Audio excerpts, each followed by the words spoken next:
focus, hein, ce premier zoom qu'on va faire sur la prospective, en donnant la parole à Denis Lacroix, qui est ingénieur agro et qui a pris une longue carrière à l'Ifremer, bienvenue, en France et à l'étranger, en particulier les pays méditerranéens. C'est spécialisé depuis 15 ans en prospective scientifique. Aujourd'hui, Denis, vous êtes consultant indépendant et vous allez nous rappeler quelques principes qui structurent l'approche prospective en général, parce que comme l'a dit Sébastien, c'est finalement, on va dire, un peu dilué au sein des PTGE, alors même que c'est peut-être même ce dont on parle en priorité, un exercice de prospective concertée.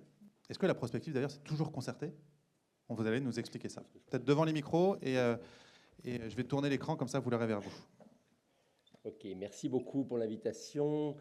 Effectivement, je sens que c'est un défi d'expliquer quelque chose de complexe comme la prospective, la projection sur le temps long, sur des problématiques complexes comme l'eau, en 12 minutes. Donc, je vais essayer de les tenir. Vous allez relever le défi, j'en suis sûr. Sûrement, sûrement. Et puis surtout, je serai à disposition toute la journée si vous voulez des compléments, etc. Donc, l'important, c'est de donner l'essentiel.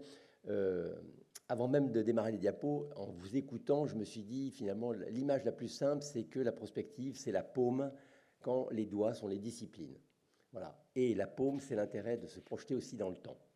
Donc, ça permet de relier tout ça, y compris des disciplines qui apparemment s'opposent, parce que les oppositions, c'est très utile. Voilà. Et tout ça, ça permet de construire quelque chose qui est bien supérieur à la somme des doigts.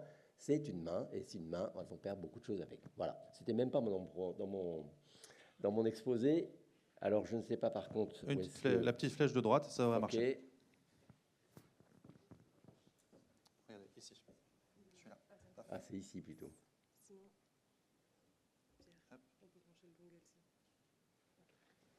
Ok. Donc, ça sera la petite flèche sur l'écran. C'est celle-là, pas celle-là. Celle-ci, ouais. Très bien. Alors, je cadre très rapidement, parce que la prospective, c'est souvent confondu à beaucoup de choses. C'est au croisement de trois épistémologies. Hein. La première, c'est le déterminisme. Bon, la gravité, c'est une loi, on est obligé d'en tenir compte. C'est ce qu'on appelle, grosso modo, les tendances lourdes. L'évolution démographique, bon, elle s'impose. La deuxième, c'est un ensemble de trois choses, la liberté, la volonté et le pouvoir, que chacun a en soi pour prendre des décisions. Les systèmes de ressources qui sont mis en place, c'est justement pour s'orienter par rapport à tout ça. Puis en troisième, il y a le hasard, ce qu'on appelle les aléas, etc., parce qu'on n'est pas capable de les quantifier. Voilà. Et donc ça, on appelle ça avec des mots variés. Alors sous ces contraintes, vous voyez trois familles de contraintes différentes, est-ce qu'on est capable d'élaborer une pensée pertinente sur le futur par rapport à une problématique complexe dont nous ne maîtrisons pas tous les éléments? C'est une démarche qui est assez difficile puisqu'elle est en partie non déductive. Alors, j'avais préparé plusieurs diapositives expliquant ça. J'ai décidé de faire court, je vais le remplacer par d'autres. La définition que j'ai trouvée la meilleure, et ça fait 15 ans que j'en fais au plan professionnel et que j'enseigne aussi, voilà, tous les mots rouges sont les mots-clés. C'est une analyse sur une question précise. Ne répondez qu'aux questions qu'on vous pose. Hein. Ça ne sert à rien d'avoir une réponse géniale si on ne peut pas poser la question. Structurée autour d'un système dynamique, donc tout bouge, à au moins 10 ans. Parce qu'avant, ce n'est pas de la prospective, c'est de la stratégie, c'est de la planification, mais ce n'est pas de la prospective. Dans un espace donné, ça c'est très important, avec des variables, tout ça, ça bouge, et des acteurs. Admettant des ruptures, c'est pour ça que être au-delà de 10 ans, ça permet d'introduire des ruptures, dont des ruptures fortes, et visant à éclairer la réflexion et l'action. C'est à la fois très ambitieux et très modeste. On ne fait qu'éclairer, mais éclairer de manière pertinente des décideurs qui manquent de temps, c'est précieux. Oui, c'est imaginer les futurs, mais c'est agir dès aujourd'hui. Exactement. C'est se projeter pour pouvoir prendre des décisions aujourd'hui. Voilà. Parce que le futur commence à T0. Alors les méthodes, il y en a beaucoup. C'était vraiment, moi je compare ça à une trousse à outils. Hein, et quand on n'a qu'un marteau, tout problème finit par ressembler à un clou. Eh bien, on a intérêt à avoir des outils variés. Alors, il y a les méthodes qualitatives qui reposent sur des faits, des jeux d'acteurs, etc. La création d'idées, surtout, le capital de la prospective, c'est vraiment la création d'idées. C'est pour ça qu'un prospectiviste seul est en mauvaise compagnie, parce qu'il aurait beaucoup plus d'idées à plusieurs. Et l'interaction en intelligence collective est tout à fait précieuse. Donc, un exercice prospectif est forcément collaboratif, et dans le cadre d'un exercice, on va dire, de concertation? Pour moi, oui. Alors, on peut avoir des experts qui produisent des choses très puissantes, mais l'intérêt, c'est de le croiser avec d'autres angles de vue. Hein. la description d'un problème est meilleure en stéréo qu'en mono. Oui, puis d'autant plus s'il s'agit de faire derrière et que ce soit les acteurs eux-mêmes qui sont en capacité Alors, il y de a faire. en plus Voilà. cet fait-là, vous avez intérêt à avoir une appropriation. Les méthodes quantitatives, le problème, elles sont souvent très intéressantes, très puissantes, avec des algorithmes de plus en plus variés, mais la difficulté, c'est la fiabilité des données. Hein, vous connaissez garbage in, garbage out, ça ne sert à rien d'avoir plein de données si elles sont de mauvaise qualité. Il vaut mieux en avoir moins et s'en servir de manière pertinente et éclairée plutôt que d'en avoir beaucoup. On reviendra très directement sur ce point tout à l'heure. Oui, c'est important ça. Et puis les méthodes mixtes qui croisent les deux, moi j'ai plutôt une préférence pour ça. On s'appuie sur du quantitatif solide pour construire du qualitatif collectivement. Alors les critères de sélection des méthodes, d'abord c'est qu'est-ce que veulent les commanditeurs, c'est fondamental. Deuxièmement, le budget alloué, la durée disponible évidemment, ça cadre déjà le... Alors moi j'ai fait des travaux depuis... 1 mois jusqu'à 4 ans, évidemment, ce n'est pas du tout la même granulométrie. Leur pertinence par rapport à la question, il faut essayer de répondre à la question, n'oubliez pas, c'est fondamental, et donc toutes les méthodes ne s'appliquent pas forcément. Alors ça dépend aussi du nombre de personnes à mobiliser. Bon, travailler à 5 experts ou à 200 experts, bon, j'ai l'expérience aussi de ça, ou dans le cadre européen par exemple, ou dans le cadre d'un labo, ça n'a rien à voir, donc il faut l'adapter cette méthode. Grosso modo, il y a 2 grandes familles. Soit la famille des scénarios, je dirais, enfin, de l'approche prospective normative, c'est-à-dire que vous savez ce que vous voulez atteindre, et donc vous avez un objectif. Et en fonction de ça, vous essayez de projeter ce qui peut se passer dans le cadre de cet objectif. Et puis le deuxième, c'est exploratoire, c'est-à-dire que vous ne savez pas trop ce qui va arriver, et donc vous essayez d'éclairer les décideurs sur ce qui peut advenir. Je fais le lien au PTGE. Peut-être qu'on est un peu à cheval sur les deux. On est exploratoire en termes de solutions, mais on cherche quand même à répondre à un objectif qui est le retour aux équilibres naturels, le bon état écologique des eaux, et puis le satisfaire un niveau de volume prélevable déterminé. Exactement. Alors, il faut commencer par l'exploratoire et terminer sur le normatif, pas faire l'inverse. Alors, on commence par quoi? Ça. Je me suis amusé à prendre le dessin du tableau au fruit d'une première matinée de brainstorming sur un problème de montée du niveau de la mer. Voilà, la prospective, c'est d'abord du ludique, du créatif, de l'interactif, du droit de capitaliser sur les idées des autres, pas de censure. Donc on s'amuse bien, je vous le garantis. Et ensuite, on essaye d'organiser tout ça. Je ne suis pas sûr qu'on s'amuse toujours dans les PTGE, mais vous faites bien de le rappeler parce que c'est peut-être un levier de motivation des acteurs aussi. Peut-être qu'on a perdu un peu cet enjeu du jeu. Bien sûr. Dans ce type d'exercice. Et c'est une des grandes joies de la vie, d'ailleurs, dans la recherche, vous le savez, c'est de créer des idées. Et finalement, et ça marche mieux quand on prend du plaisir que quand on est sous des contraintes très fortes. Alors, on transforme le schéma précédent en quelque chose de plus normé, ce qui permet de faire apparaître les variables majeures et qui va permettre de construire un système. Alors après, on regarde si on n'a rien oublié, si ça fonctionne, s'il n'y a pas... Bon, là, ça tombe bien, ça boucle le cycle de l'eau. Et nous, on s'intéressait surtout à ce qui montait le niveau de la mer, et donc qui va modifier d'ailleurs le profil des fleuves, et puis la salinisation des terres basses. Ça va probablement perturber beaucoup aussi la gestion de l'eau en zone aval. Alors à partir de ça, on identifie les variables, on regarde leur dynamique, on construit une matrice qui croise les variables et les hypothèses, et on peut à ce moment-là élaborer des scénarios. Alors j'ai pris la méthode Rennes parce que les scénarios, ça parle à tout le monde. Il y en a beaucoup de méthodes de scénarios, il n'y en a pas qu'une seule.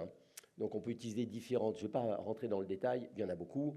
J'ai mis la fréquence à laquelle on les utilise. Vous voyez, c'est les pourcentages et c'est du haut vers le bas.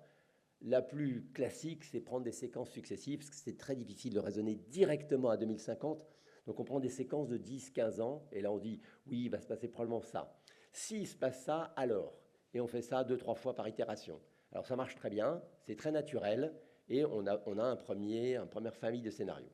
On peut aussi travailler en analyse morphologique, c'est plus lourd comme méthode, puisqu'on part à partir de toutes les hypothèses qu'ils ont faites, et on fait des grappes d'hypothèses qui permettent de construire des scénarios. Le backcasting, on part de la solution, donc là on est dans le normatif, là, et on essaie de construire quelle est la chaîne causale qui permettrait de revenir à T0 pour être sûr d'atteindre ce résultat. Et puis la modélisation aussi, des tendances, c'est des tendances lourdes, on l'utilise de moins en moins parce qu'il y a tellement de ruptures. Les arbres d'événements, quand on peut les documenter, c'est très bien. Et puis vision d'expert et probabilité, très peu. Pourquoi? Parce qu'on est quasiment incapable de donner des probabilités de qualité à des événements qui vont arriver. Alors, ça donne une forêt, j'ai mis quelque chose d'un peu visuel, une forêt de trajectoires potentielles par rapport à une trajectoire connue. Vous voyez cette courbe en bas, la rétrospective, la rétroprospective. Voilà ce qu'on avait prévu, voilà ce qui s'est réellement passé. Donc, on regarde si ça colle, puis après, on regarde où est-ce qu'on va. Alors, vous allez me dire, oui, mais il y a un nuage de points tellement grand qu'on ne sait plus où on va. Alors, c'est simplement pour une illustration, hein. Et puis, ce qui est très important en prospective, j'insiste là-dessus, c'est qu'on n'a pas d'orgueil d'auteur.